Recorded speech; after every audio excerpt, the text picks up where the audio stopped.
On behalf of the Chamber's Board of Directors and Governmental Affairs Committee, I want to thank you for joining us today for the 22nd State of the Community Address. This event would not be possible without the support of our longtime sponsor, Jones-Onslow Electric Membership Corporation. I also want to acknowledge the hard work of our lead staff person for this event, Janet Bowen, our Finance Director and Governmental Affairs Manager, and staff members Sabrina Thomas, Kristen Laughlin, and Melissa Maloney for their assistance. Several of our elected officials are with us this morning. I want to recognize them and thank them for their hard work and service to our community. Onslow County Commission Chairman Jack Bright, Vice Chairman Royce Bennett, Commissioner Paul Buchanan, Commissioner Robin Knapp, Commissioner Mark Price, Sheriff Hans Miller, Jacksonville Mayor Sammy Phillips, City Councilman Randy Thomas, and Bob Orden. Onslow County School Board Chair Pam Thomas, School Board members Earl Taylor, Paul Wiggins, Bob Williams, Joel Churchwell.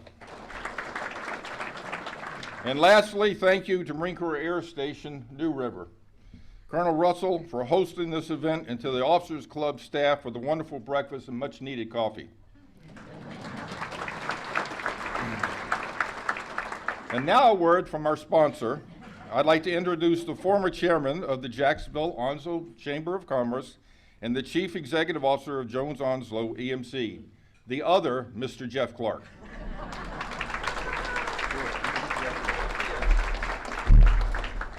Thank you, Bob. It's a pleasure to be here this morning. Thank you all for coming. I know we're going to have a great time. We're going to hear some exciting things today. I was getting ready to come to the event this morning, and when I pull a tie out, my wife always goes, "Oh, what are you doing this morning?" And I said, "Oh, I'm going to the State of the Community breakfast." And the second question always is, "Do you have to say anything?" And I'm like, "Oh, snap. Yes, I do." And she says, "Well, listen, 2 things." I said, "What?" She said, don't try and be witty and charming and cute and funny and everything, you know, just be yourself." And I said, "Okay, what's the second thing?" She said, "Be brief." I said, "I can do that. That's not a problem." Thank you to the Chamber and to the Chamber staff. You guys do a great job with these events, and we appreciate everything you do. We have probably the greatest chamber in the state of North Carolina, if not one of the greatest in the state, in the entire country. And we need to appreciate that. Thank you to the air station for allowing us to be out here this morning. We appreciate you guys letting us have the opportunity to come together and listen to what we're going to hear. And thank you to all the guest speakers who are, I'm sure, going to be very informative as well as brief. Sammy Phillips.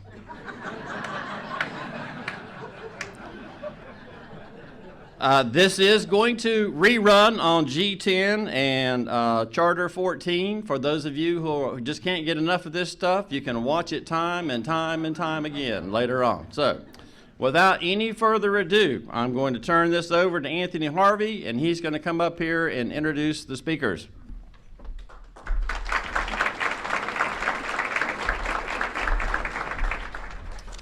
Good day, everyone. I'm to give the invocation, so if you would, bow your heads with me, please. God, our Father, who sits high and look low, thank you for this day, one that we have never seen before, and when it's gone, we will never see again. Father, we come out today to get a briefing from our leaders about the state of our community. Please continue to guide them. Let our city leaders, our county leaders, and our military leaders continue to govern, to lead, and to make decisions that are best for all of the citizens of this great community, this great state, and this great nation. And to our men and women in uniform, please touch their hearts and let them know that we deeply, deeply appreciate their sacrifices that they make and their families make in protecting our way of life.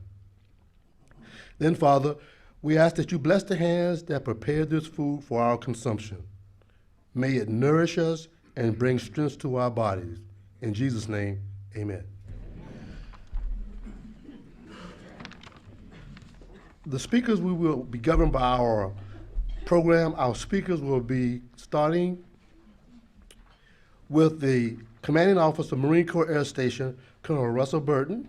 He will be followed by Brigadier General Thomas Wiley, the Commanding General Mickey East, Camp Lejeune, who will also be followed by our Superintendent of Schools, Mr. Rick Stout, and then our County Commissioner Chairman, Mr. Jack Bright, will come to us.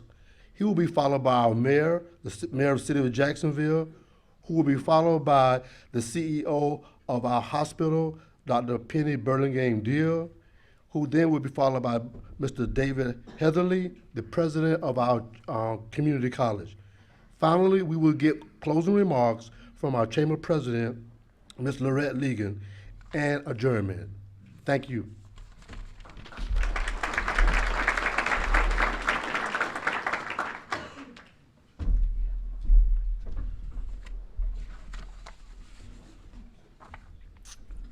Good morning. Brigadier General Wiley, Mayor Phillips, Superintendent Stout, Dr. Burlingame Deal, President Heatherly, President Legan, Onslow County Commissioners, Mr. Clark, distinguished guests, friends of the Chamber, welcome to Marine Corps Air Station New River and the 2017 State of the Community Breakfast.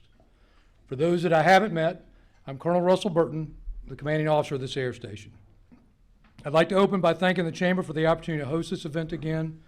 My understanding is this is either the 17th or 18th time we've hosted this event, and I hope that we'll be on the short list for hosting it again in 2018. Before I begin, I'd like to ask you to join me in a round of applause for Janet Bowen, who put this event together, and for Mrs. Diana Hanson and the staff of the New Rivers Officers Club for the meal and the hospitality.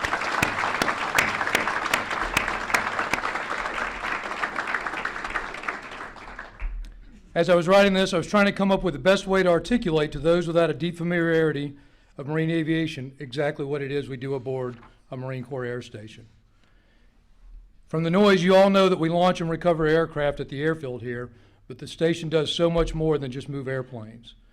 The easiest way to describe the daily activities here is that the station provides the operating forces with all the life support functions they need to keep their organizations ready and resilient so they can focus their efforts on fixing and flying airplanes. As you might imagine, most of these tasks aren't glamorous and don't get the attention of the more visible jobs, but they're vitally important and ensure that the tenant units are able to perform their missions. Rather than read the station's mission statement and vision, I think the best way to provide you with some context is to share a short video with you and then tell you some of what the station did to enable the operating forces in a very active 2016. The air station's function is to provide a safe haven and a projection platform by which 2nd MAW Expeditionary Forces can train and deploy.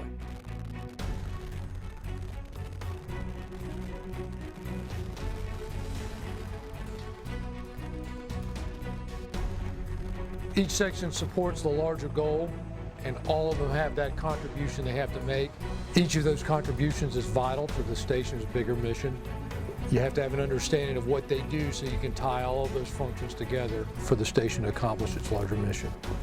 Our mission here at the chapel is to provide spiritual readiness and spiritual fitness for our congregation, as well as for our Marines and sailors on board New River. Well, the mission of the IPAC is to provide personnel support, personnel administration support to the commanders, the Marines, and the family members stationed aboard the air station.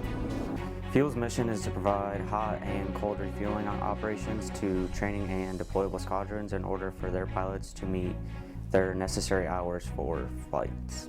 The mission of air traffic control is to maintain a safe, orderly, and expeditious flow of air traffic within our delegated airspace. The mission of ARF is to respond to emergencies, assist the fire department, just so that we can save the crew and the aircraft if possible, but the personnel first.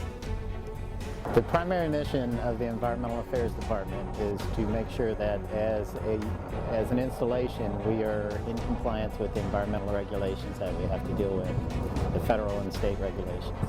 The mission of the MCAS New River Station S4 is to provide support to our tenants by coordinating matters concerning facilities utilization, military construction, buildings and grounds, motor transportation, supply, ordnance, and building in both bachelor and transient housing. Milcon builds major facilities for the operating forces. We build hangars, maintenance buildings, administrative buildings, recreational buildings, whatever type building it takes to support the force. Each section has to rely on the other sections to perform their function to support the larger mission. In my opinion, I believe if us here at the IPAC can do our job well and efficient, then the Marines that are fighting the war can focus on that and not focus on the problems here at home, but instead focus on the mission while forward deployed. I think as the installation piece overall with the tenant units and how that congeals into the unity provides a uniqueness to Marine Corps Air Station New River overall out there. So all together we all equal uniqueness.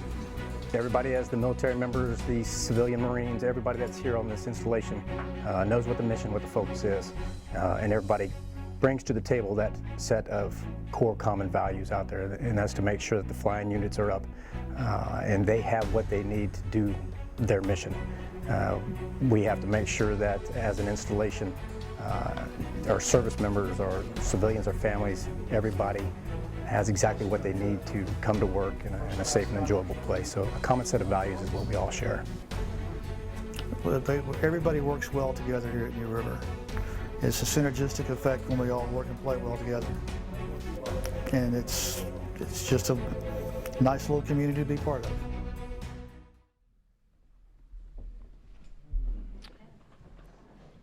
I will try not to beat my chest too much, but I'm very proud of the Marines and civilians that work aboard this air station. So I'll share with you a little bit of what they did in 2016. The station conducted just shy of 50,000 discrete air traffic control operations, serviced nearly 14,000 aircraft with over 8.6 million gallons of jet fuel. They issued in excess of 480 tons of aviation ordnance, recycled 246 tons of material, saving the government approximately $50,000. We served over 520,000 meals in the station dining facility, demolished 13 obsolete buildings totaling $1.3 million in contracts, and reduced hazardous waste generation by over 20 tons, saving the American taxpayer over $300,000. The headquarters and headquarters squadron, the station's subordinate unit, was awarded the Joint Operational Support Airlift Center Small Unit Squadron of the Year Award for an unprecedented 8th consecutive year, as well as the coveted Chief of Naval Operations Safety Award. This was all accomplished with a backdrop that changed commanders and sergeants major at both the station and headquarters squadron levels, conducted a major security exercise, and hosted the Red Bull Global Rallycross. 2017 promises to be equally as challenging. The station's operating forces will be under great pressure to meet operational requirements, and the station's function is to enable their success. A new administration will likely bring changes to the Department of Defense's strategic direction, and we are awaiting guidance to determine the extent those changes will trickle down to the station level. We anticipate implementing structure changes to meet service personnel targets and expect manpower alignments from the supporting establishment to the operating forces. The Marine Corps Infrastructure Reset Campaign Plan will have the most visible changes aboard the station, with 30 demolition projects totaling $1.4 million programmed for this year and planning for another $2.9 million next year as the Marine Corps reduces overhead and reinvests those savings into readiness. While there are no new program construction projects to start aboard the station in 2017, we expect contract completion on 4 military construction projects in excess of $62 million to include a new state-of-the-art Delalio Elementary School. To find solutions to the next year's challenges, the station must take a progressive approach and is committed to exploring and implementing innovative solutions to improve our partnership with the surrounding community. Marine Corps Installation East and the local communities partnership program brings a host of prospects to advance the station's relationship with the local community by examining and opening additional opportunities for cooperation. The station is always looking for ways to deliver its goods and services more effectively and efficiently, and is dedicated to a continuous process improvement across all functional areas. In that light, the station is constantly examining its strategic workforce planning to optimize the station's workforce, and currently taking on a major station master planning effort in order to better articulate requirements across the life cycle of the station's facilities and inform long-range decision-making processes. Finally, one of the biggest challenges the station faces on a daily basis is ensuring that our message reaches target audiences. So we're putting a lot of resources into leveraging social media to increase the reach and effectiveness of our communication with our community. If you're interested in staying up to date with the latest aboard the station, regular updates are posted on our Facebook page at www.facebook.com/MCAS New River. Be sure to like us. I'll close by telling you that I'm confident about 2017 and the direction of Marine Corps Air Station New River and the surrounding community. There will be challenges over the next year, but in every challenge there is opportunity. We have a dynamic workforce that has positioned the station to take advantage of those opportunities and make its ties within this community even stronger. Finally, I'd like to thank you all for your invaluable support to our service members and our civilian Marines and their families. They perform magnificently each and every day, and they could not do it without the enduring commitment of this community. Thank you, and God bless.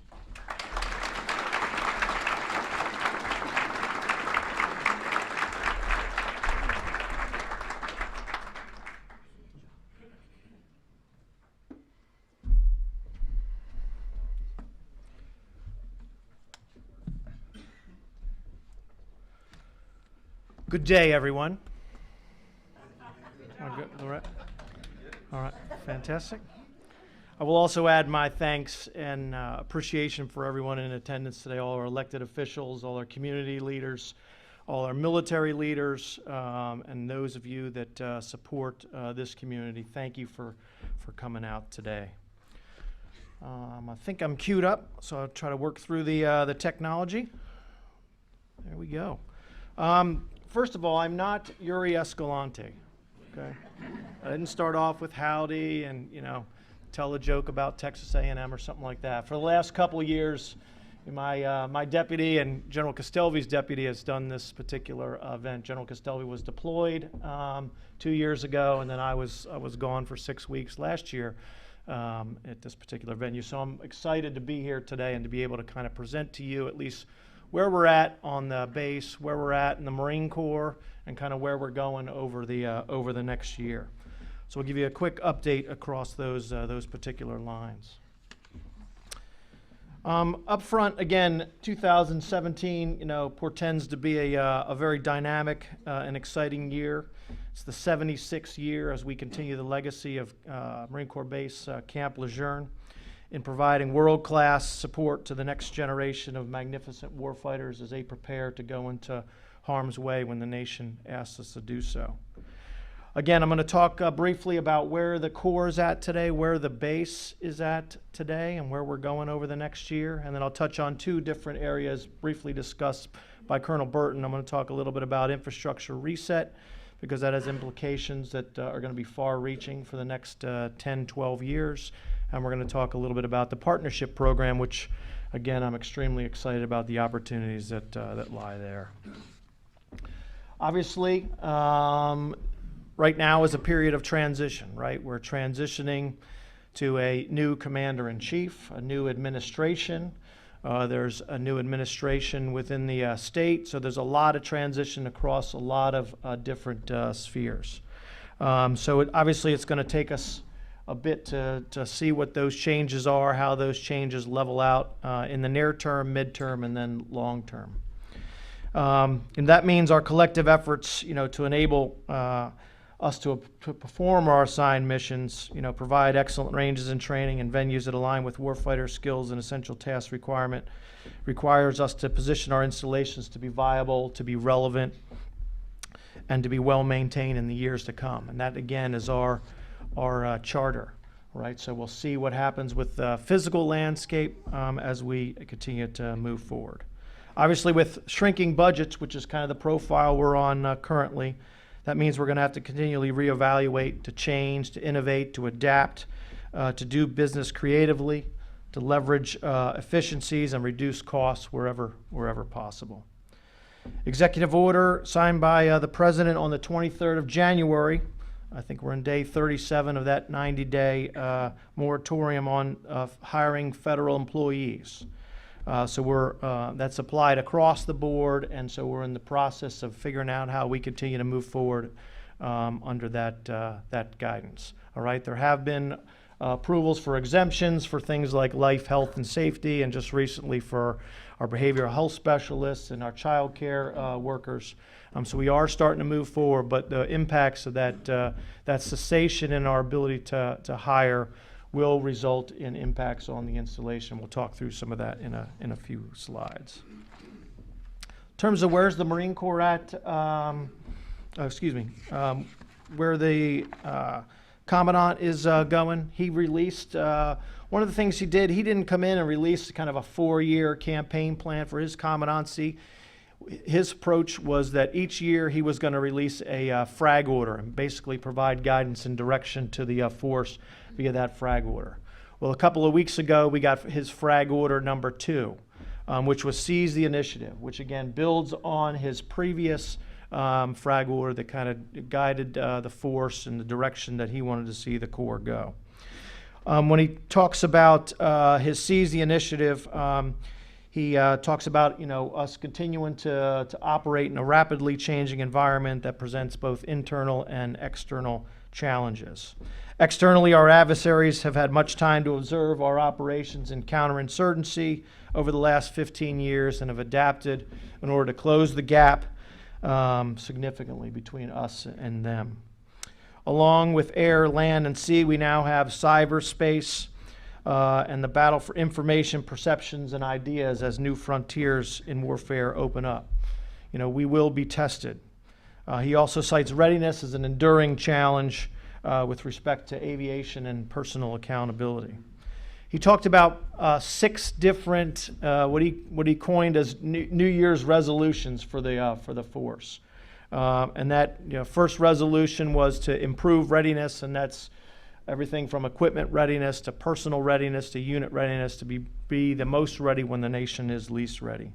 His second resolution was to modernize the force, continue our efforts towards modernization. Whether that's with individual Marine equipment, whether that's with tactics, or our ability to conduct large-scale combat operations. His third resolution was to be smarter. Okay, do all those things that develop your mind, right? Because your mind is the thing that is going to provide success or failure on the battlefield. So he told us to read more and to continue to educate ourselves. His fourth resolution was to take better care of ourselves. Okay, one of the things he talks about in there is to drink less, read more, and PT more. All right, so he's very much into, developing mind, body, and spirit, making sure that you're the whole warrior, ready to go when our nation calls. His fifth resolution talked about protect what you've earned, and I think most of the community in here is aware of that. It's a reminder, it's a framework that allows us to make good decisions as Marines when we get into challenging scenarios, both on duty and primarily in the off-duty realm. And his last resolution, probably a little bit atypical for a Commandant, but he said, hey, we need to have more fun as Marines. Okay, we need to socialize more. We need to engage in those activities that develop camaraderie and esprit and family cohesion and unit cohesion and those types of things. So, again, his 6 New Year's resolutions, if you will, for the force. The next piece we'll talk on just briefly is where is the Marine Corps now, right? This is a unclassified briefing slide of where the the Marine Corps is at. Roughly, you can see the total active duty about 187,000, and obviously that number fluctuates on a daily basis. We're authorized about 182,000 Marines. We currently have about 33,000, a little over 33,000 deployed. All right, those are in a number of different countries. As you can see there, 39 different countries all across the globe. That 33,000 Marines deployed equates to roughly 18% of our total force and about 29% of our total operating force. All right, so almost a third of our operating forces are deployed somewhere across the globe. Marines are conducting 4 exercises, 4 amphibious operations, 23 different operations, 23 security cooperation events at this particular snapshot in time. And remember, that is a snapshot in time for our Corps. Several of these events are classified, and there are different locations that are not represented on the map.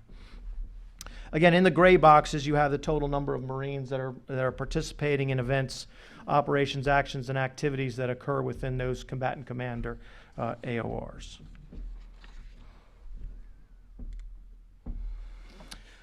Marine Corps Installations East, when I first took over about a year and a half ago at MCI East, I provided my guidance to my team, both at the base level and my subordinate installation level, and it was what I entitled our first principles, and I utilized an ends, ways, and means construct. Right, we have certain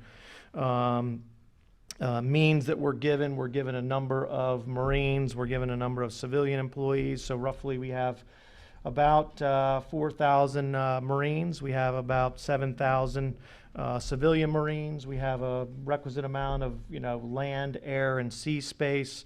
We're given certain long-term enduring contracts, and then we execute ways on those means in order to get us to an end state, right? And our end state is to be a resilient, vibrant installation that can provide a power projection platform, that can provide a training capability to our tenant commands, whether that's the MEF, MARSOC, Logistics Command, et cetera, so that they can accomplish their mission. So again, I coined the phrase a little bit for us. Our ends are our tenants' means, right? So everything we produce as an installation is the thing that our tenants take and conduct their mission and reach their end state by achieving, right? We provide ranges that our tenants can go on and train and become proficient so that they can reach their end state, which is to be ready to go into harm's way. So that's a basic tenets of what we do at MCI East. A primary customer, the Carolina MAGTAF, 2nd Marine Expeditionary Force.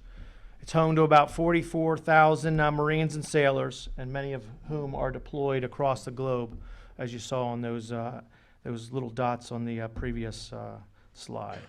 Whether they are maintaining a presence in Europe, in Africa, in Central or South America to deter conflicts as part of a special purpose Marine Air Ground Task Force, or sailing with our Navy brothers and sisters in the Mediterranean at sea as the region's 911 force on our Marine Expeditionary Units.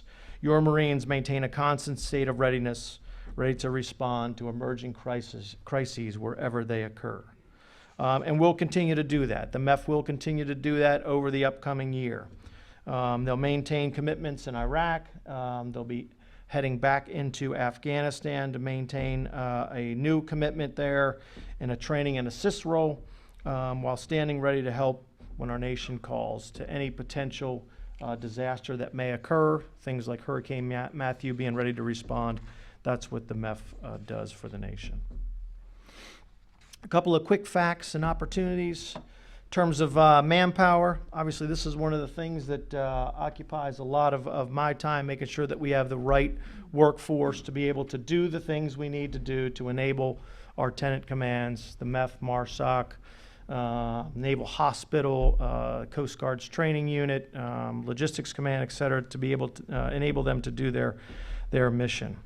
Again, you can see kind of our high in 2012 of almost 46,000 military members, and presently we're at about 38,000. So as we move forward, again, depending on the what happens with the administration and some of the initiatives that the the President is putting forth, we may see an increase in the number of Marines. The President has come out and publicly said that. Right now, what we've seen in the National Defense Authorization Act for 2017 is a plus-up of 3,000 Marines, which gets us up to 185,000 Marines. Okay, so we're still waiting for the appropriation that comes with that authorization, right? That's the resources to support 185,000 man and woman Marine Corps, but that's what we've been authorized. So, and again, you've heard a number of things in the open source media about, potential increases, even further increases. So we'll kind of wait and see how that stuff plays out with either budget amendments or, whether we continue in the CR and kind of the path we're on, right? So there's been a lot of things discussed. We're just waiting for those actions within the Congress that actually bring those things to fruition. So we're all kind of standing by. So what impacts that, if there is a plus up, what that would look like on Marine Corps Base Camp Lejeune is still, to be determined, okay? The Commandant has embarked on an effort over the past year. He's had our combat development folks up in Quantico working on what the Marine Corps would look like in 2025. So you've probably heard some comments or maybe read some things about Force 2025 and what that type of Marine Corps would look like. So all that that discussion is currently in the works. They're still trying to sort through what units are.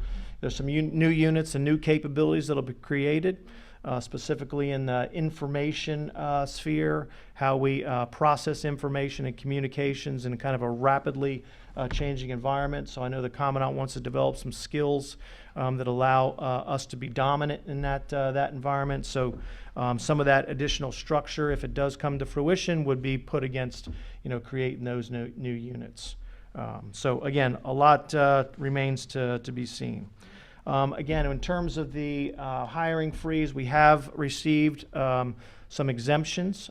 So right now we just put up, if we want to hire a new police officer, we request an exemption. That goes up to the Department of Navy. It comes back and they either say, yep, you're good to go to hire that person, or no, you're not. So we're in this process now with the hiring freeze to put these exemptions up for all those life, health, safety, critical child care needs, et cetera.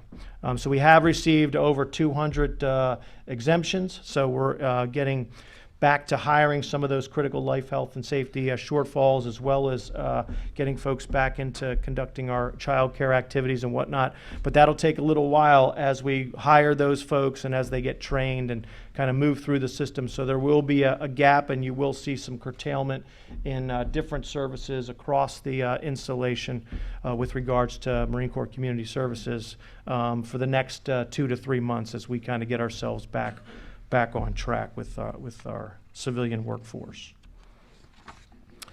Again, our supported population, nothing new to this particular crowd here, around 38,000 active duty, around 39,000 family members, and you can see again, a healthy retiree and civilian population as well that we support. If you look at the total economic impact across all my installations, Camp Lejeune takes up about 40% of our total obligation authority at MCI East, and we generate roughly, again, according to last year's statistics, around $3.5 billion in economic impact for the community. Again, whether we continue with a continuing resolution or whether we get an inject of additional resources still to be determined, we're developing plans for multiple different courses of action should they come to fruition. Our battle space, again, we've got a vast array of training ranges and aerial ranges that support our tenant commands. You can see some of the those activities located on the slide here. Just a large number of live fire activities that go on day in and day out, and I know you've heard some of these recently. So millions of Marines trained, in terms of the number of Marines that come across those ranges. I think it's also important to note it's not just Marines and sailors training on our ranges, right? You can see the statistics up on the slide there, right? Every day we have joint service warriors coming and training either alongside or training individually on our range complex, as well as our international partners. So again, our ranges support a variety of folks across the Joint Force. Again, just focusing a little bit on the noise. Obviously, typically we execute quiet hours from midnight to 06. A couple of weeks ago, we did an exercise where we allowed the ground combat units to go until 02. So that was an exception to our normal rules. So we're kind of getting back on track now. So we should be back into the normal operating mode. So again, I appreciate your support as you allow the opportunity for Marines to train at night. Most of our fighting will occur at night, so it's important for us to become proficient in our ability to deliver fires accurately at night, and that's what you hear with those loud bangs at all hours. Our Marine Corps Community Service team is second to none.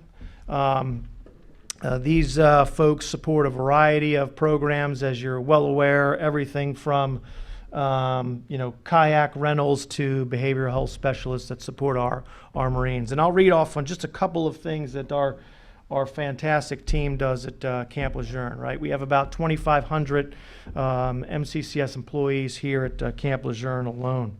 43,000 participants in family readiness training, 1,700 children in full-time child care. 60,000 hours of hourly child care provided in FY16. Over FY16, we produced 672,000 meals for kids at our child development centers. 3,400, new parent support program in-home visits. 98,000 clients in our behavioral health services organizations. 208,000 visitors to our libraries. Transition readiness seminar, 6,850 Marines serviced.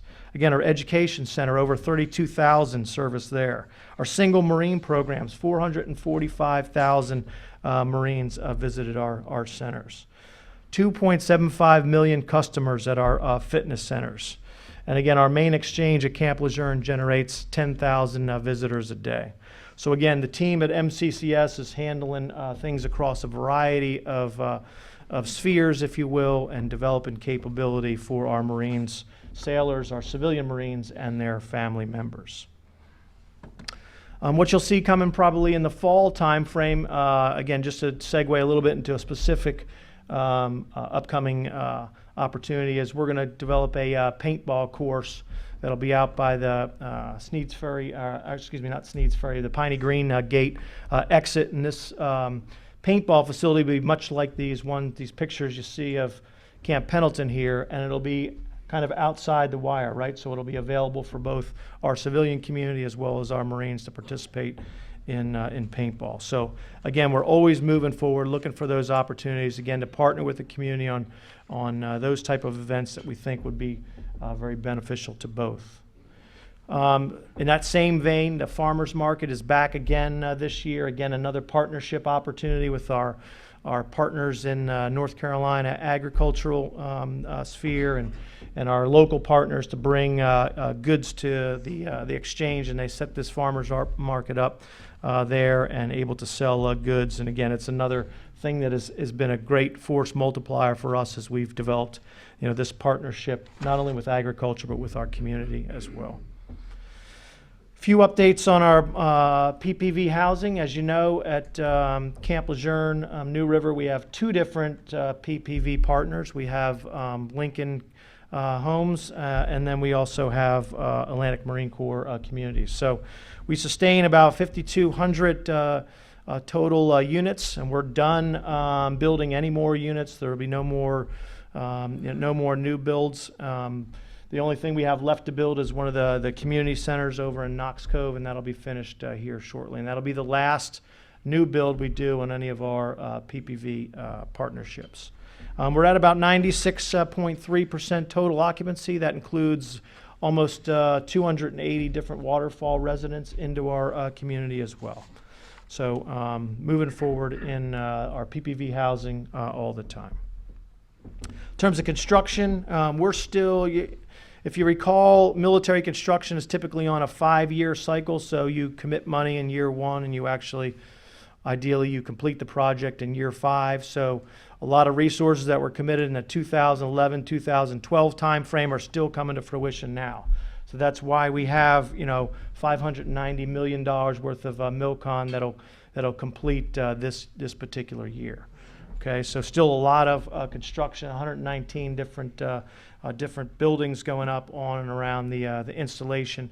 As you know, we just opened up Wilson Boulevard. That's been a 5-year project, around $210 million project. Just opened that up at the end of December. Again, really provide another artery between the community and the installation. For this year, this upcoming FY, we plan to award about $70 million in military construction projects, and those are across a number of different spheres, everything from barracks improvements to new training facilities at some of our cantonment areas. On the energy side, making lots of headway in this particular area. Our theme for the future is energy resilience, right? I think Matthew taught us some lessons in our previous experiences with tornadoes and hurricanes aboard the installations have taught us some lessons that we need to make sure that, first and foremost, we are a resilient platform in terms of energy. We have the ability to generate and sustain our own energy should our lifelines to the outside be cut off. Okay, so right now we're focused really on resiliency. We've got a number of different advances across multiple different lines of effort in this particular arena. One of the biggest and most promising is our utility energy savings contract that we're in partnership with Duke Energy. We had a great kickoff meeting a couple of weeks ago, and Duke's going to help us take a look at industry best practices and those types of things. That how we can improve our existing infrastructure. We have aging energy infrastructure aboard the installation, trying to get the latest and greatest and partnering with us and understanding what's industry best practices and trying to apply those things here using third-party financing and a number of different vehicles. So we're very, very excited about that particular partnership with Duke Energy. Also, we have a number of things internal to the Marine Corps energy ethos, trying to inculcate Marines and how to save energy themselves, everything from turning off light switches to using low efficiency light bulbs and those types of things in and around their workspaces, and we help them through all that type of stuff. Briefly on infrastructure reset, this is an initiative that's been adopted, blessed off on by the Commandant that will go across all of the Marine Corps' 24 installations.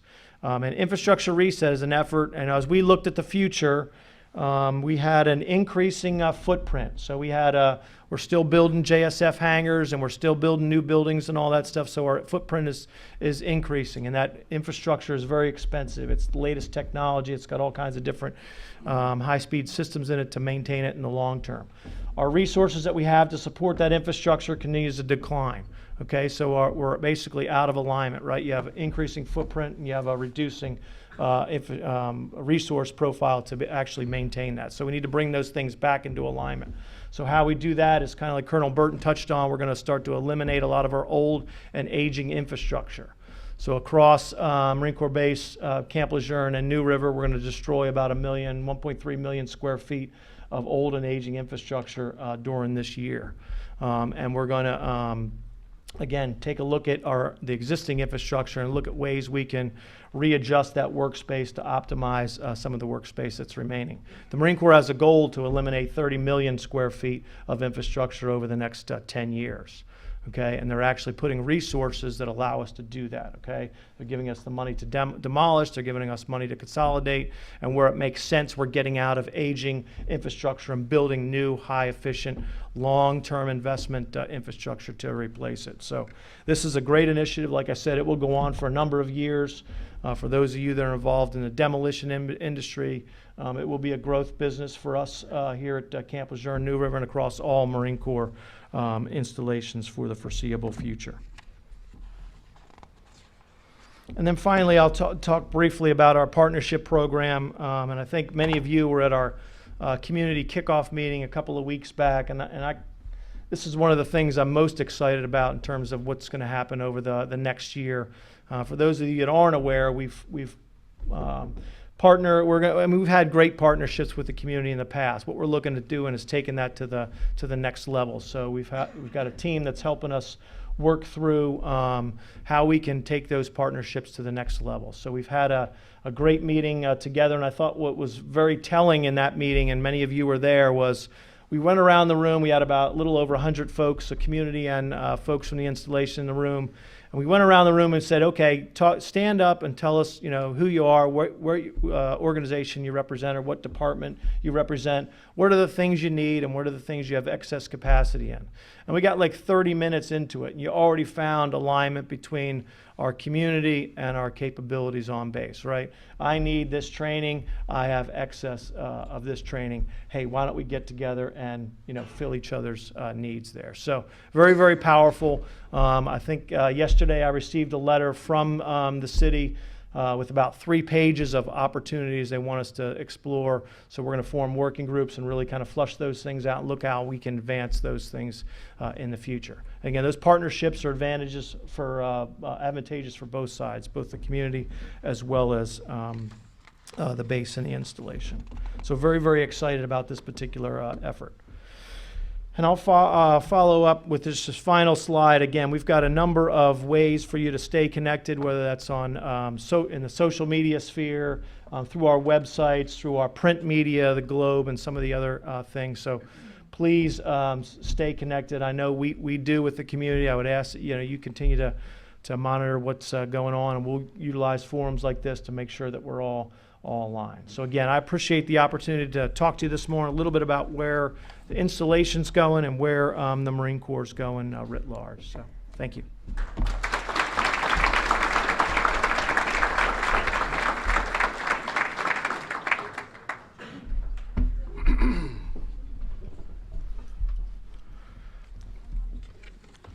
Good day, everyone. First of all, I'd like to thank Lorette and the Chamber for help putting this event on, as well as Marine Corps Air Station that hosts us, Jones Onslow. Again, we talked about partnerships and how much partnerships mean to us in the school system. And it's a tough act to follow.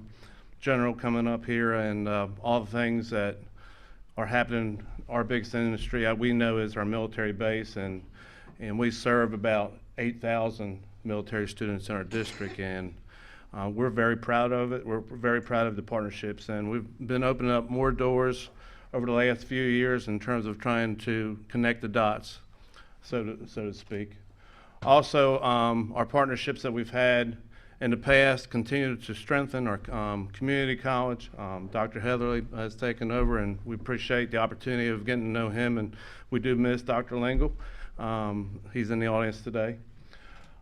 We're still growing as a school district. We're right over 26,000 students this year.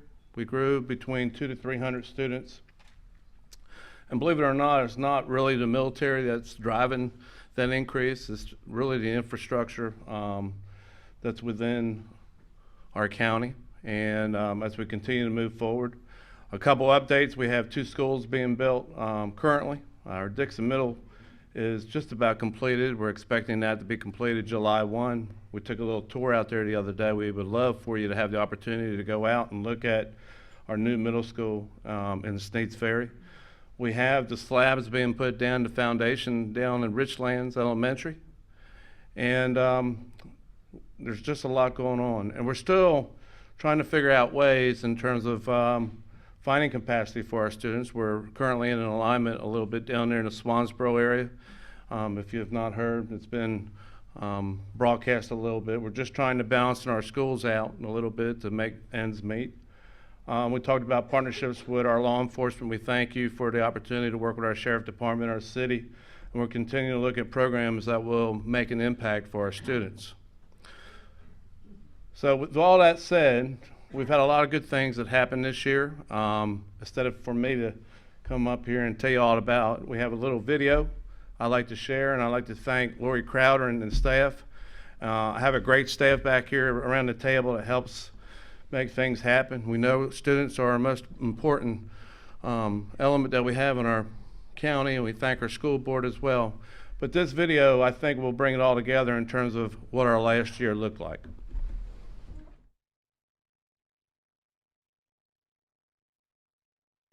In the Onslow County school system, supportive and rigorous learning systems promote academic achievement and skill development for career and college readiness. The Onslow County school system implements learning and leadership practices to improve outcomes for students. Led by highly qualified educators and supported by a progressive approach to technology tools integration into the classroom, personalized student learning and high levels of engagement are optimized. It is an environment where technology accelerates the teaching and learning process, but does not replace the teacher. Instructional highlights include the One-to-One Laptop Initiative, where students in grades 3 through 12 are provided laptops for use at home and school during the school year. And Code to the Future, an immersive computer science educational program where students utilize technology to be game creators, not just game consumers. By teaching the integration of both programming and game design, elementary students are already beginning their journey toward a successful career in the global economy. Academic opportunities to excel in learning come in many forms in the Onslow County schools. Through a partnership with our military community and a grant from the Department of Defense Education Activity, the Onslow County Schools Virtual Academy will open in the spring of 2017 and will enhance educational options for our students. However, special focus has been placed on the military child with this initiative. Another new option for our students is the Onslow Early College. The Early College program is a partnership between OCS and Coastal Carolina Community College. Students begin in their freshman year of high school, taking high school and college level courses on the community college campus, earning their high school diplomas and associate's degrees simultaneously. As digital technology and the internet continues to transform the way students instantly connect and collaborate with peers and mentors across the globe for powerful learning experiences, OCS begins preparing our students district-wide to be globally competitive right here at home, and we are leading the way for our state.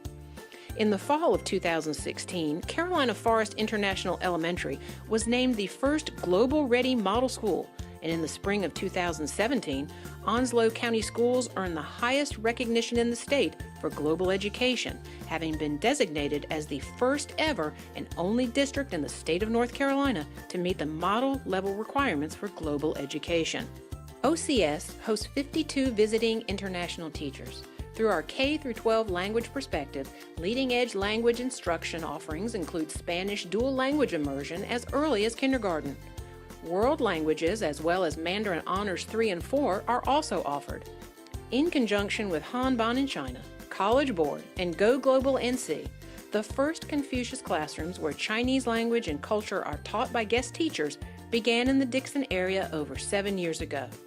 Currently, OCS hosts the largest contingency of Chinese guest teachers not only in North Carolina, but in the United States. As our district grows, OCS, supported by the Onslow County Board of Education, County Manager, and County Commissioners, established a groundbreaking funding formula to meet the needs of our growing student population and the construction of several new schools. In the fall of 2017, a new Dixon Middle School will welcome students to a building designed in part as a class project by former Dixon Middle students to meet hands-on teaching methodologies such as project-based learning. A new Richlands Elementary School is also in the construction phase and will open in the fall of 2018. Looking to the future and in the planning stages is a new elementary school in the Catharines Lake area and the Burton Park Regional Skills Center. The Skills Center is an exciting educational collaborative venture that will prepare our community workforce for regional employment. While OCS is nationally recognized for excellence in many areas, it is our smart and talented students and educators who are at the heart of our success. We are proud the North Carolina Southeast Regional Superintendent of the Year, Principal of the Year, and the Teacher of the Year for 2017 are all from the Onslow County School System. For the 13th year in a row, our financial department has been recognized for excellence in financial reporting, and our educators are recognized throughout the state for their contributions to our school system and student success. It is our community that makes our school system strong and a safe and equitable place for all children to develop physically, socially, and intellectually. The Onslow County School System is developing tomorrow's leaders to serve the common good.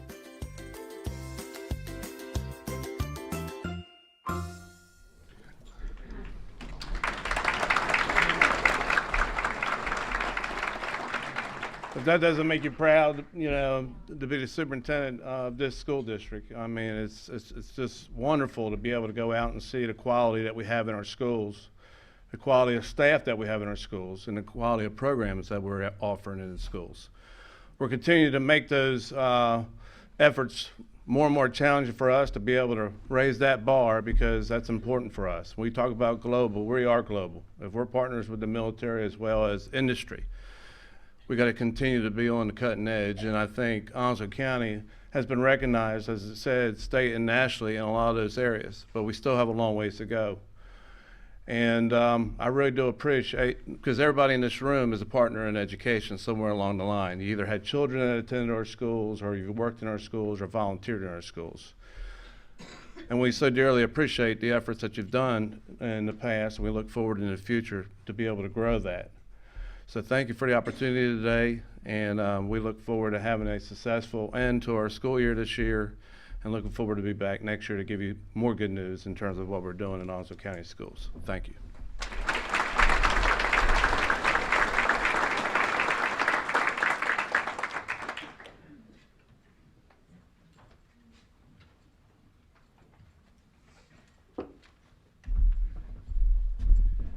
Thank you, Rick, for that presentation with the schools and all the previous speakers. We've had some very informative information. Now, in the interest of time, I was going to cover my budget book, but it's about 600 pages, so I think we can probably skip that.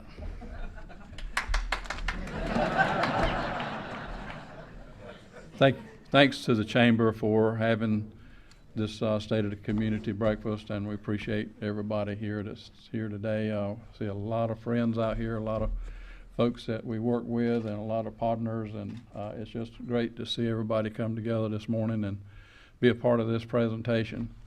We have had a lot of change in leadership in Onslow County within the last year or so. First of all, we got a new president, we got a new governor, we have a new state attorney general, and we have a new insurance commissioner, which is important to us because of the insurance rates for flood maps and insurance rates for wind and hail. We've actually got a friend, Mike Causey, that's going to probably try to help us out with some of that. We don't know yet, but I'm looking forward to working with him and seeing what we could do, because that's devastating to some of the people that wants to settle here and make their home here. If you look at the shift in the local leadership, Coastal Carolina Community College, Dean Heatherly is new within the ranks of Coastal Carolina and taking the helm, and what a no better person to take that position than I know of than Dean Heatherly. Onslow Memorial Hospital, Dr. Penny Burlingame Deal. No better person. I worked with her when I was on the Onslow Memorial Hospital board, and what a pleasant person to work with, and how accommodating that she is. And she had a good trainer, which was Dr. Ed Piper, and he was really instrumental and was here a long time and helped this hospital get out of a situation that it was in, where it was in the red. Jones Onslow electorate, Jeff Clark, new CEO there for Jones Onslow. And Marine Federal Credit Union, Jeff Clark, another Jeff Clark. Onwassa, Onslow Water and Sewer Authority, we have a new CEO for Onwassa, Jeff Hudson. I think Jeff's here, and taking the reins and running with it. And we miss him as a manager, but I think he's enjoying himself over there. Looked like he is. I've got a couple of things that we always hear names in county government, and we always hear about people in positions in county government, but you never see those people. So what I'd like to do is take a second here to introduce our clerk to our board, Miss Julie Wan. Julie, thanks for being here. And a new addition to our county attorney, Mr. Brett DeSelms, which is our contract attorney. By hiring a contract attorney, we were able to save over each year $400,000 a year on a contract attorney versus having an in-house one. And believe me, Brett is there every Tuesday. Well, anytime we call him, he's just a phone call away, and he's there every Tuesday working with all the department heads and spending your tax dollars wisely. And we appreciate your service, Brett. Thank you.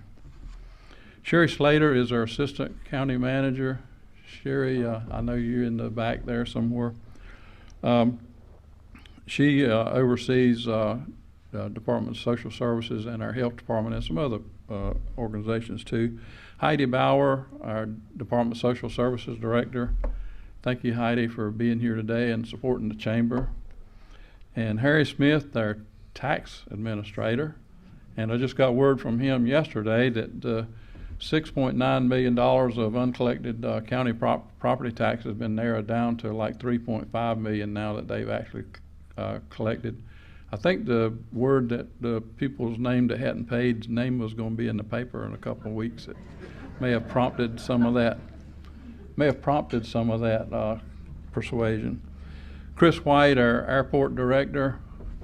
Chris is at our airport. He oversees the operations at the airport and the facilities, and we continually moving forward with that. Airport, you know, is a self-sustaining operation.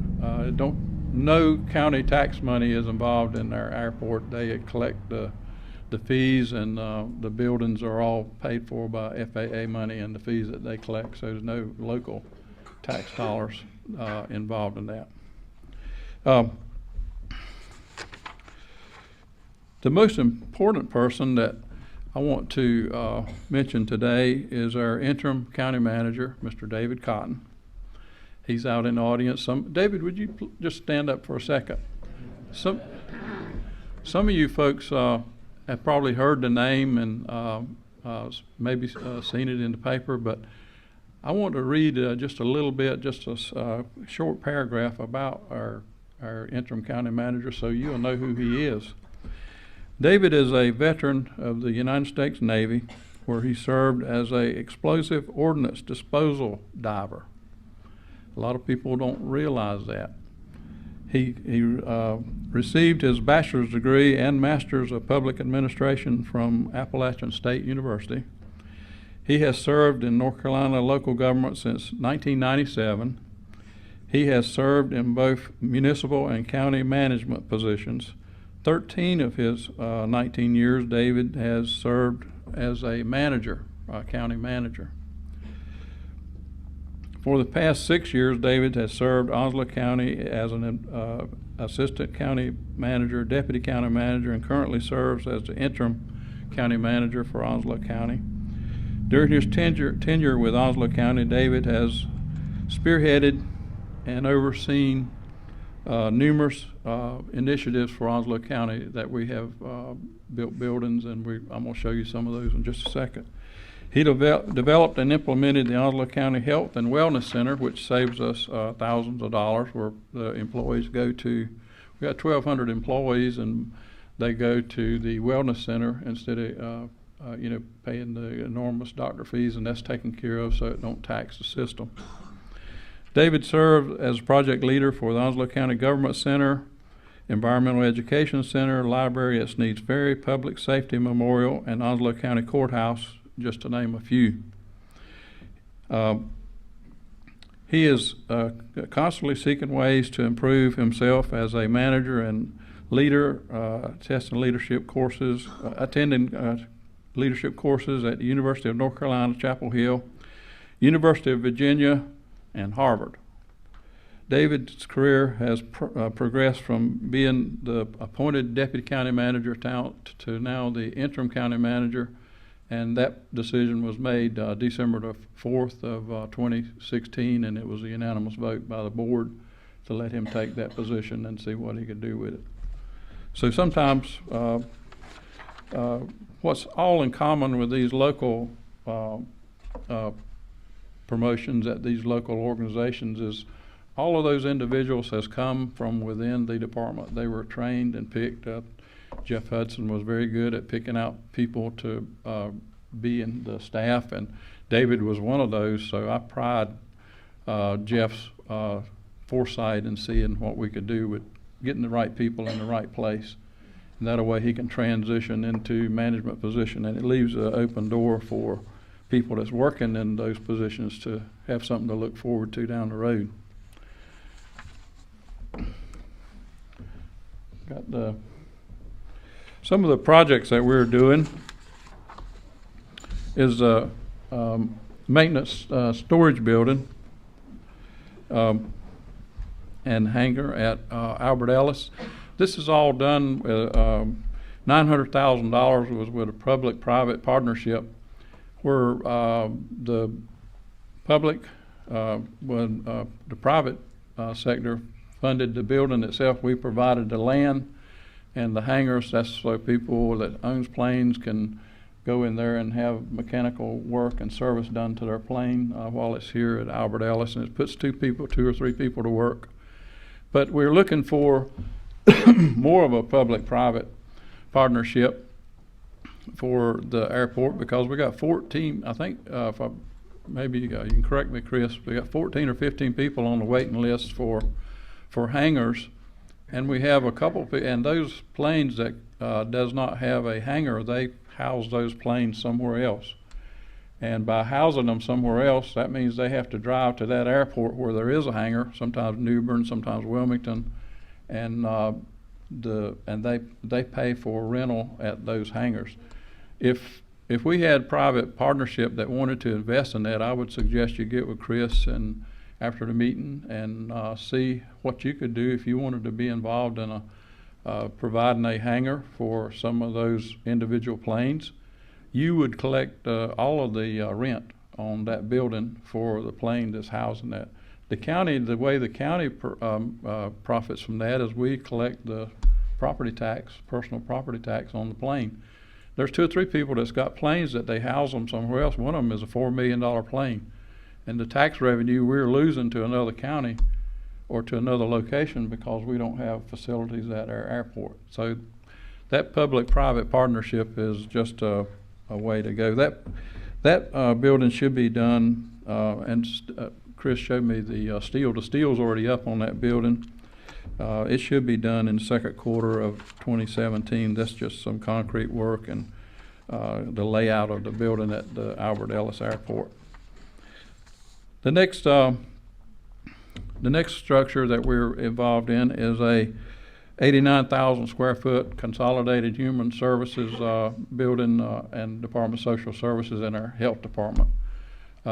We were paying $330,000 a year in rent to rent a building that didn't house all of our people, 331 people that need to work in there. So by building this building, we were able to save $331,000 a year just in rent. Now, our health department is, for folks over that's here, is the old Onslow Memorial Hospital, and it was so maintenance taxed that we were having to spend a tremendous amount of money just to keep it up, keep it going.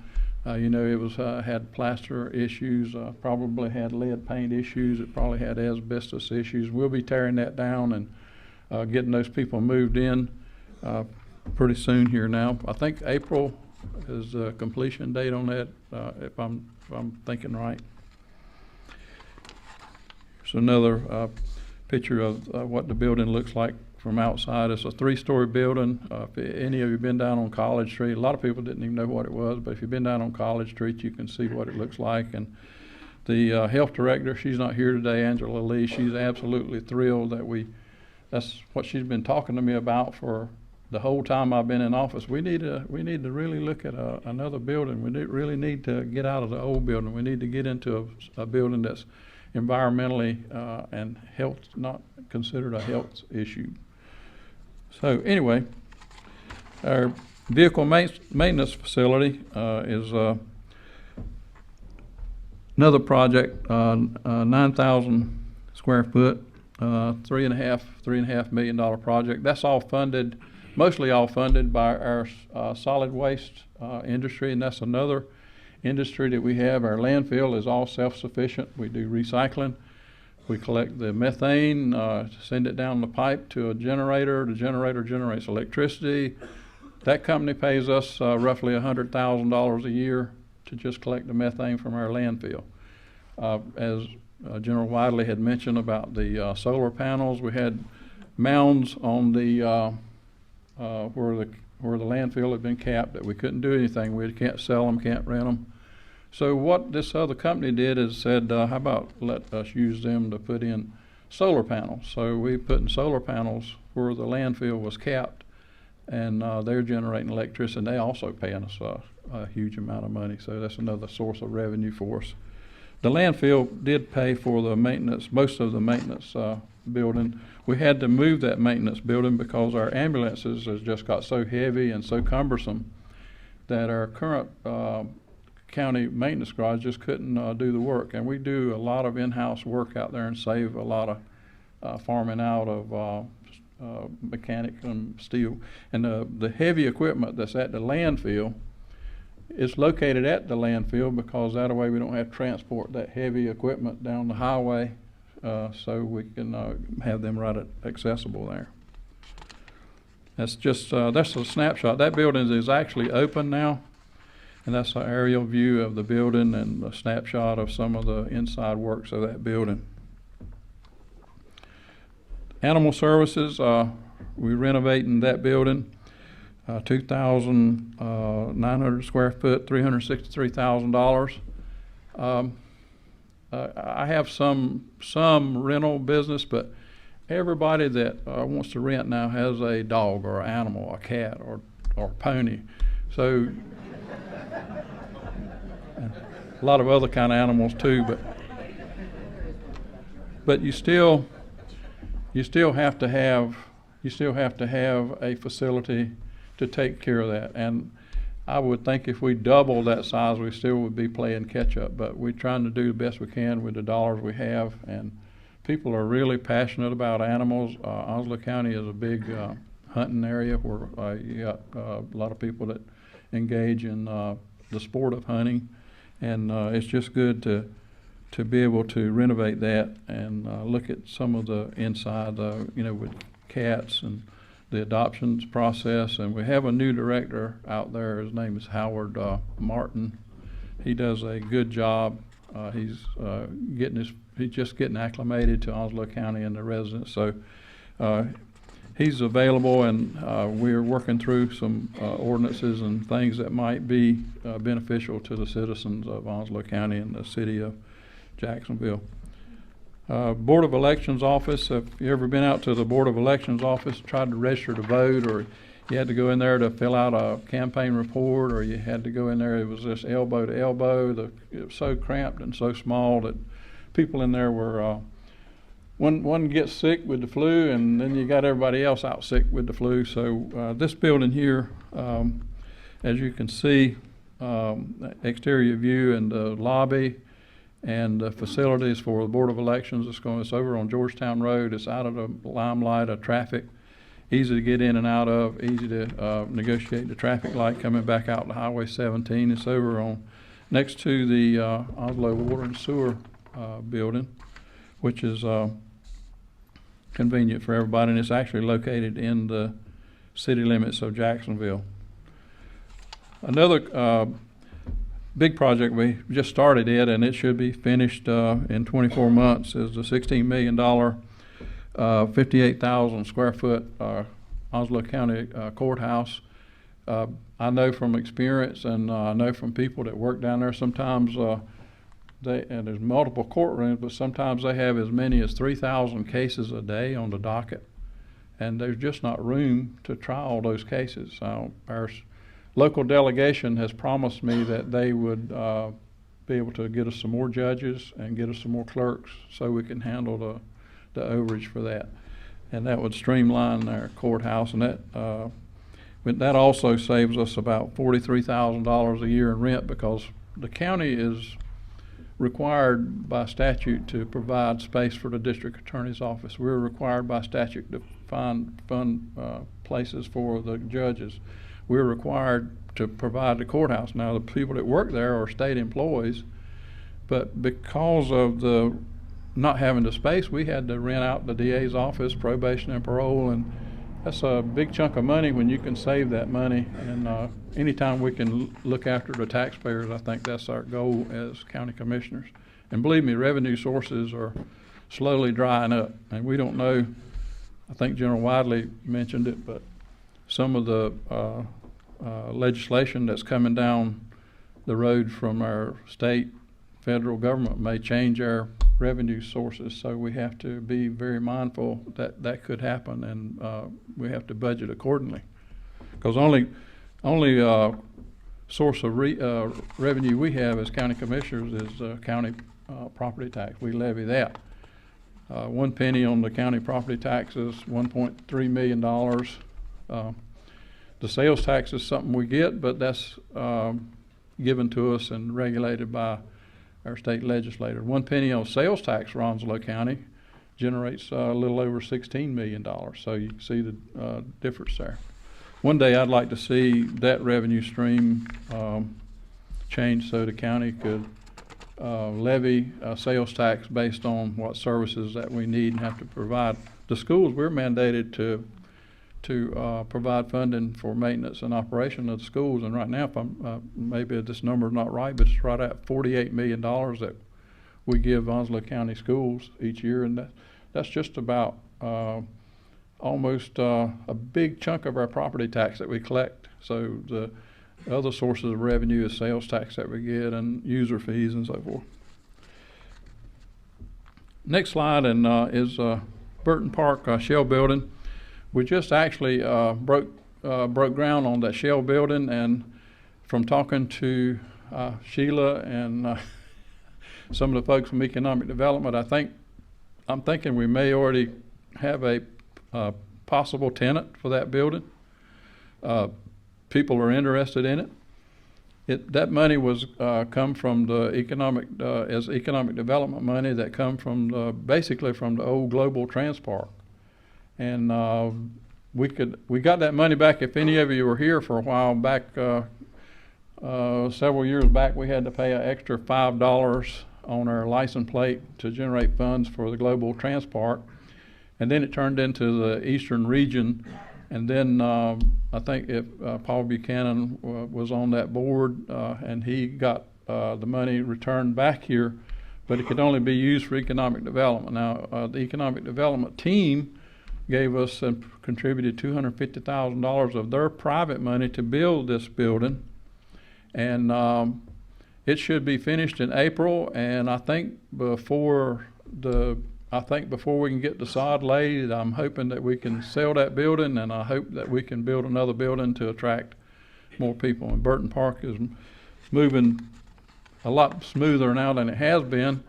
Matter of fact, I think Mr. Stout, Rick Stout mentioned the Trade Center, $5 million project that's going right around the corner from where the Shell building is. And that might be where one organization, Coastal Carolina, is going to be using that. It might be when one organization feeds on the other organization to put people to work out at Burton Park. And the more traffic you get in there, the better off you'll be anyway.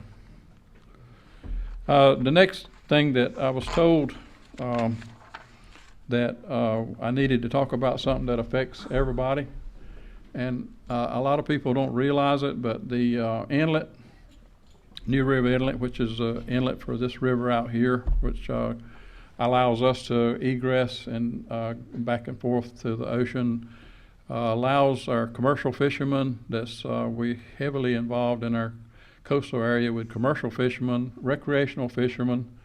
Also, the Marine Corps for training purposes is vital to the military for that inlet. And also North Topsail Beach is vital to them to use the sand that's dredged from that inlet to restore and put sand back on the beach for the erosion problem that they have.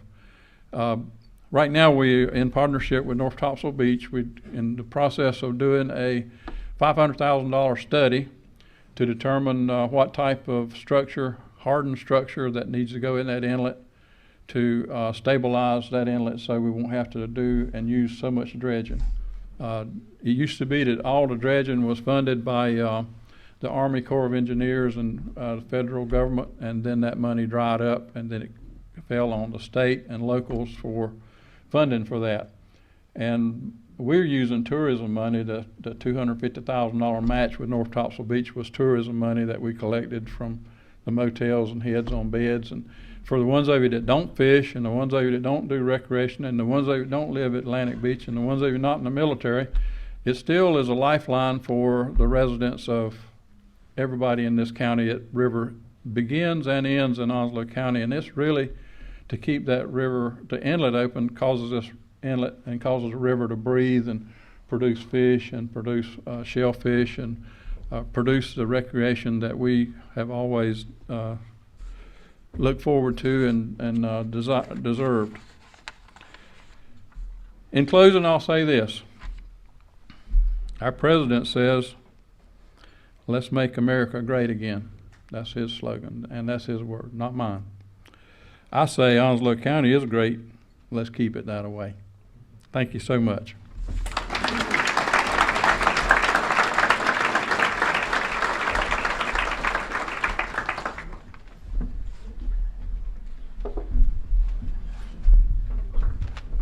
Thank you, sir. Thank you, Jack. Good morning, everybody. I usually like to start off with a good Steve Goodson joke, but I think I'm going to forego that this morning. I know that there's a lot of preachers and a lot of educators that are in the room, and there is an old saying there that the mind can only absorb what the backside can endure. So why don't everybody rise at your places? Take you a good stretch. Just don't knock out your next door neighbor.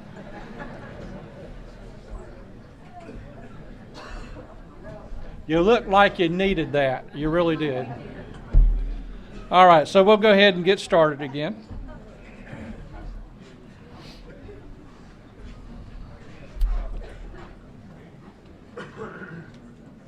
This is always a great event. Thank you, Chamber, for putting this on, Government Affairs Committee, hosting with the Air Station, Marine Corps Installations East. Thank you very much. So thank you very much for the partnership opportunities that you do provide for our community. For Jacksonville, the state of the community is good. We continue to have our challenges, but we continue to work to solve them. And fortunately for us, we do have a room full of good community partners here today that make that job for us a lot easier. I'm very proud of the fact that we have joined forces with our Onslow County Board of Commissioners to solve one big issue that's very special to our city, county, and region. It's an issue that Dr. Ed Piper, on several occasions at this event, has stood up here and spoken of, and that is the state of mental health care for the neediest of our community. And with that said, here's some more.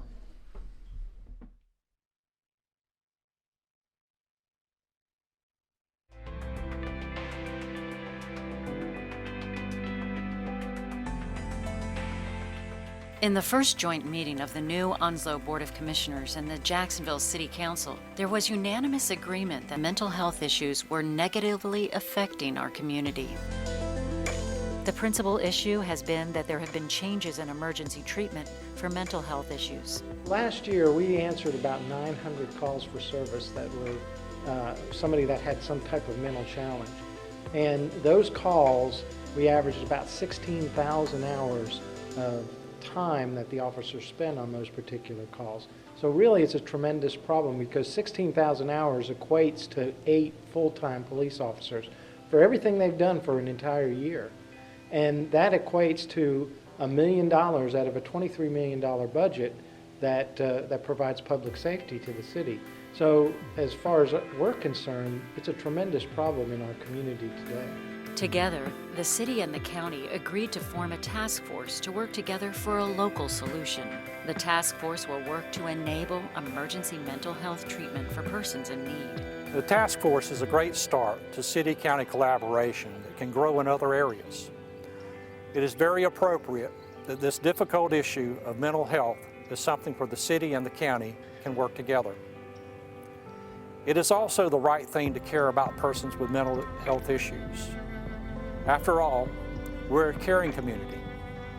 Our slogan came from one of those challenges dating back to the first Gulf War and how we as a community came together to take care of one another. Now we have a new challenge, how we treat each other. The council and I met with our advisory board members and asked them about how we can make this a more caring community. And for several months, I've been meeting with ministers and others in the faith community about the effects of national discourse in our community. Some of our young African American men may not feel that they are inclusive in our community as far as employment, as far as being engaged in civic affairs, and just being a part of the community. When we don't recognize our differences and our tolerance reflects that we don't exhibit the patience to get to learn one another's differences and how we process information and how we view things from our various cultural differences, our experiences, our life differences, the effects of our environments, whether it be from an affluent position or a position of poverty. Those things have a tendency to kind of create certain biases. When you look at the media and you look at the news on television or any cable television programs, any of the print media, social media on the internet, you get stirred up and you think the sky is falling. And I think the thing that I'm most concerned about is that our discourse becomes really civil to each other, not about each other, but to each other. We've got to learn to respect each person and to honor their needs, because in meeting their needs, we're going to find we're meeting our own. I think that in order to have a conversation that brings all of the issues to bear, we have to be able to talk with one another. This group of faith leaders gave universal support for communication, dialogue, and discussion about how we as a community want to get along. Our group kept growing and developing solutions. Now we're asking all of you to be a part of a year of caring with a campaign we're calling Our City, My City, One City. Well, the One City campaign is very important because it creates a partnership between the community and also with the local government to create a culture of oneness or unity. And during that oneness or unity, what we can do, we can close up a lot of critical gaps, such as at-risk youth, maybe veterans issues, and also develop a firm partnership with law enforcement and the community as a whole. We get to the point where our agendas become first. And so we kind of overlook each other, you know, and in our hearts we'll be like, oh man, I'm sorry, I wasn't there for you. But we're so geared around our own agendas that we kind of overlook each other. But I really do think people care for each other. When everyone in Onslow County feel like this is their city, our city, they will protect it, they will cherish it, they will enjoy it. I think what's happening here can not just impact the city of Jacksonville, but it can kind of become a catalyst for other communities, other cities around the nation, around the world, to be able to say, let's have some conversations, let's talk.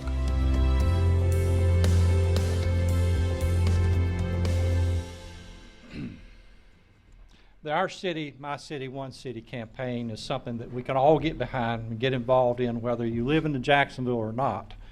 It simply asks you to participate in caring about your neighbor, about open lines of communication, and about treating others with respect. It's about listening to different points of view and tolerance. It's a time to apply our faith to our actions in the community. We've all seen what's going on as far as the national level is concerned with how divisive these times can be. And for Jacksonville, we want to show how together we can be, how we can care for each other. And I am asking everyone in the community to join me in this effort, this campaign, whether you're an individual citizen, a congregation, a business, an organization, or another government entity. Let us all work together to ensure our city represents one of tolerance, caring, and action. Our city, my city, one city. Thank you.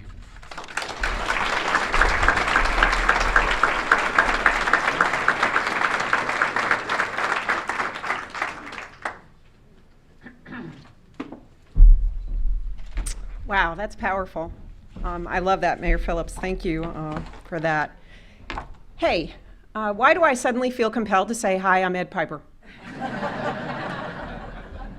For those of you who knew him, he did that frequently. It didn't matter if you knew him a day or you knew him a decade, you were going to get, hi, I'm Ed Piper. I still get that. Thank you so much for inviting us here today. We relish the opportunity to be here. And I'd like to take the opportunity to recognize and thank the Onslow County Hospital Authority Board members who are here. We have Ms. Vanessa Irvin and her husband Jim. We have Ms. Sarah Wilchin, Mr. Rick Pugh, and Ms. Julia Collins. Thank you so much for everything you provide for our hospital, your dedication and your hard work and leadership.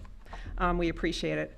I also want to take the opportunity to recognize and thank from the bottom of my heart our senior leadership team who I have had the pleasure of working with for many, many years. That would be Amy Sousa, who's our Senior Vice President of PR and Marketing, our Senior Vice President of Human Resources, Taylor Flowers, our new Chief Nursing Officer, Gina Lanier, our Chief Financial Officer, Roy Smith. Thank you all for everything you do. And if I have forgotten anybody, let me know right now. I'll recognize you really quick. I will recover. But I do want to say one other. Jamie McLawn, thank you for everything you did last year, and we miss you. So let's move on. And you have invited me to talk about a topic that is incredibly near and dear to my heart. I could talk all day, but I won't. All right, so OMH year in review. Okay, Dr. Ed Piper's retirement, this is where my year started. And just so you know, David Heatherly and I have a support group that we've started just between the two of us. David, I love you, man. And I'm just going to touch on things here briefly because I could keep talking. I'm very excited about anything that happens at Onslow. But you know what's going on. So as you read through the bullets that are up here, listed up here, if there's anything that you need more information on, I'm here. Contact me afterwards. You know where to find me. I'm happy to talk to you further about it. But I'm really just going to touch upon a few key things. We have added medical staff to our Onslow County Hospital Authority Board. How great is that? They provide their unique expertise as they represent the citizens of the community. That's wonderful. We also have had, hospitals are surveyed constantly, as many of you are, and Commission on Cancer reaccreditation, Joint Commission Stroke Certified reaccreditation, successful College of American Pathology survey, all happened last year. In addition to that, we had some quality scores that came up that are awesome. Leapfrog, which is a national safety surveying body, we've actually had 4 consecutive scores of A, and we just found out the preliminary numbers are in, so we're actually up to 5. Great job, Onslow. And then we also have a wound care and hyperbaric oxygen treatment therapy clinic that has been voted a Center of Excellence 2 quarters in a row. Now, here's some statistics, and I am not going to go over all of them for you, but some noteworthy ones. In uncompensated care, we provided $53 million this past year. It's quite a bit of money. We delivered 1,566 babies, and y'all need to get a hobby. State-of-the-art technology. In many ways, that's designed for comfort of the patient, but what it also is designed to do is increase the resolution, and so we'll be able to detect disease and issues sooner, which means we can get it under treatment sooner. Admissions, about 8,500. ED visits, 61,235 last year. And we just had our gala event last Saturday. Awesome if you participated in volunteering, if you were a sponsor, if you came. Thank you so much for doing that. Those numbers will be in soon and we'll let you know about that. But last year, we raised $130,684,000 for our gala event in support of the hospital. And then finally, this past year, we developed a new strategic plan and a memorandum of understanding with Carolina East Health System. I hear a lot about collaboration and cooperation here from this group, and that's amazing, and that's what we're all about too. OMH in the future. you look at your environment, right? You assess what's going on in the environment, and our market population is growing. I think all of you are probably acutely aware of that. What do you suppose the largest age cohort or most rapidly growing age cohort is? Mr. Pugh, you're not allowed to answer. 65 plus, yes ma'am, good job. So we need to make sure as we assess that environment that that's the age population and age cohort we address. Our market share right now, we found, is at 47.4%. This is good news and this is bad news. That means we have about 53% that we can reclaim, and that's what we intend to do. We looked at outmigration, so what service lines are going elsewhere, and of course that would involve then making sure that those are the things we address if we want to build our market share back up. Recommendations came out of that environmental assessment. Okay. Thought here. We found out from all of you, because we listened to you, that you don't necessarily like the name of Onslow Memorial Hospital. You identify it with a cemetery. Now, there are a lot of things that a hospital wants to be identified with. A cemetery is not one of them. So at some point in the future, not only will we look to reevaluate the mission and vision statements, we also may have a name change. So we heard you, folks. We heard you. We also have taken a look at our financial performance and need to focus on growth strategies. But the way of the world right now, as far as healthcare goes, is everything is about on the outpatient side. It's no more about inpatient and bringing patients into the hospital. It's really let's focus on ambulatory care and prevention, quite frankly. There's also quite a few other entities as far as healthcare goes here in our community. There's Vidant, New Hanover, Wilmington Health, Carolina East, all in our community. And that's great because there's plenty of patients to go around. What I think is important to remember, though, that we need to look at healthcare from a regional perspective. And we need to make sure that we provide the right care in the right place. Let Onslow take care of Onslow County. So keep our patients here. Don't make patients and their family members travel an hour to go get care. If we can provide that care here, let's do that for you. You'll get good care at Onslow. We'll be sure to identify first priority service lines as well. And then when it comes to people, we have some great staff there. At mandatories and at orientation, when I talk to our staff, I tell them to be proud of what they do, because without fail, what I hear from every single one of them, and I'm a nurse, so I know what made me go into healthcare, but I hear from them every time I speak to them about how they went into healthcare because they want to help other people. They want to serve others. There is no greater privilege than to be able to serve other people. And they get it. We have staff that gets that. So let's reinvest and re-recruit quality people, because quality people will provide quality care to our patients. Continued focus on quality and patient safety. Position for population health, so that prevention and wellness that we talked about a little while ago. We submitted a Medicare Shared Savings Plan application. That probably doesn't mean a whole lot to you. I had the acronym MSSP, which our military folks can relate to that. Healthcare in the military acronym, we got that down. But I had that initially and then I took it out. But accountable care organization. So we were approved. We now have Onslow Partners in Care as an ACO that we put together. What is noteworthy about that is different than every other ACO, maybe not every other, but most other ACOs, is that this is through the collaboration and partnership with independent physician practices in our community. It's a unifying element for us. And what they do is they look at how they perform, how each of us performs, and make sure that we're providing a quality service constantly, and then holds each other accountable for that. So that's a great thing. And then in terms of growth, our greatest goal is to meet the needs of our community. We recognize that our emergency department is the face of the hospital. How many of you have had an experience with Onslow Memorial's emergency department? Yeah. We're going to work on that. We're doing a comprehensive review of our ED. There's good people down there. You can receive great care in our emergency department. But we recognize that it's the face of OMH. In closing, see, brevity. Personally speaking, I owe a debt of gratitude to OMH, to Ed Piper, to Coastal Carolina Community College. Where's my Dr. Lingle? Love you, Dr. Lingle. To the Marine Corps, his former Marine wife, and to this community. I love this community. I love Onslow Memorial Hospital. A lot of wonderful things happen at Onslow Memorial Hospital. Babies are born, people are made well, families are comforted, and OMH is our family. Our family. We are family. Our goal for the coming year is that every member of the community will feel that way about our hospital. It is our hospital. Thank you.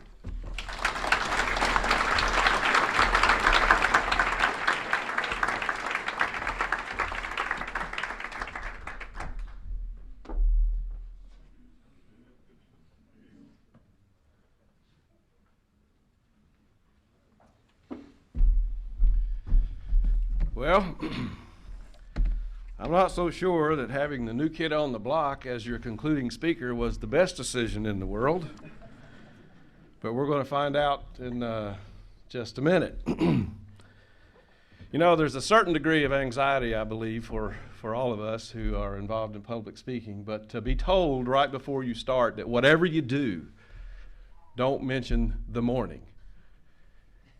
And then, of course, General Dickerson blew that right from the beginning, and so the pressure is now off. I think we're good. And then Steve Goodson said, "I really am looking forward to your remarks this morning." And I said, "Oh, really? Well, why is that?" And he said, "Because you're last."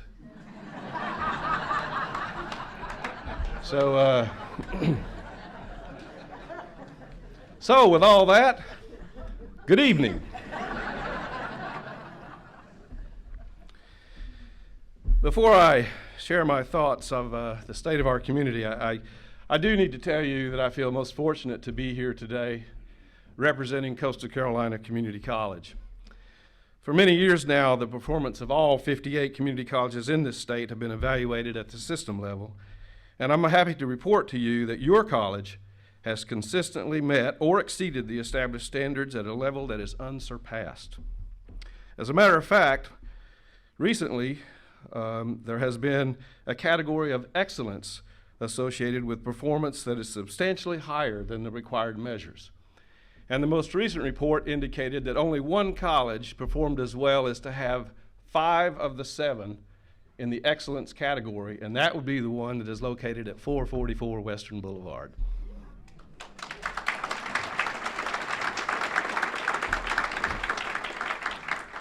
Two weeks ago, while addressing the State Board of Community Colleges in Raleigh and reflecting on my thoughts, at least, on why this particular college has performed in the way that it has consistently and for many, many years, I had to say to them, I believe it has to do with having the right people in the right place at the right time.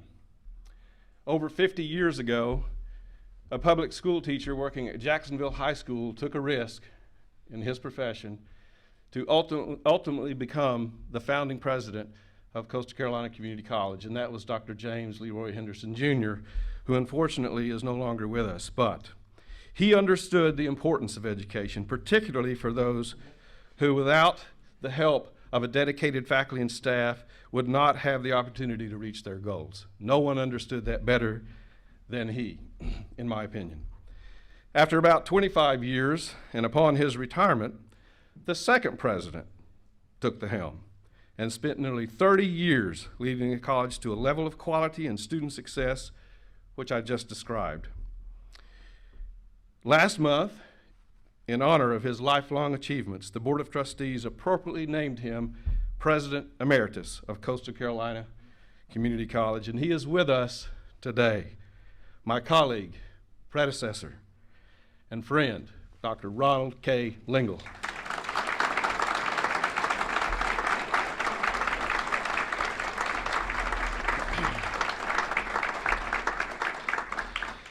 I will now share with you a comparison.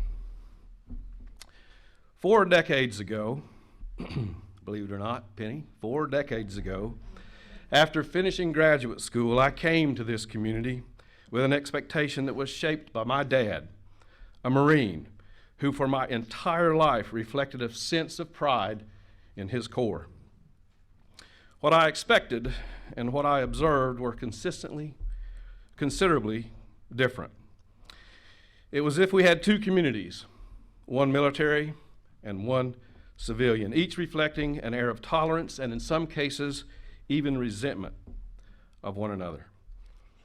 And while it may have taken a major crisis to bring us to a heightened awareness of our collective identity, our community has evolved toward one which is the nation's model, reflecting a level of cooperation to which others can only aspire. Fortunately, over the years, we have had exceptional leadership on all fronts that has resulted in a community which acknowledges our differences but proudly recognizes and values our diversity. I'm sure that my fellow speakers will tell you that effective leadership is realized to its fullest by surrounding yourself with good people. This community, I believe, is what it is, not so much because of us, because of that Marine or sailor protecting the freedom that we may sometimes take for granted, the civil servant who supports them, the city or county employee who day after day provides the services and safety we have grown to expect and appreciate, the healthcare professional who is committed to our health and well-being, and that faculty or staff member from the public school system or college who is dedicated to student success day after day. And finally, the promotional and supportive efforts of the Chamber of Commerce, an outstanding economic development team, countless volunteer organizations, and small businesses of our community, each of which contribute to making this community nothing short of phenomenal. I would offer to you, ladies and gentlemen, that while we may face challenges, we are most certainly prepared to meet them effectively, as we are not only alive, but well positioned for the future. Thank you.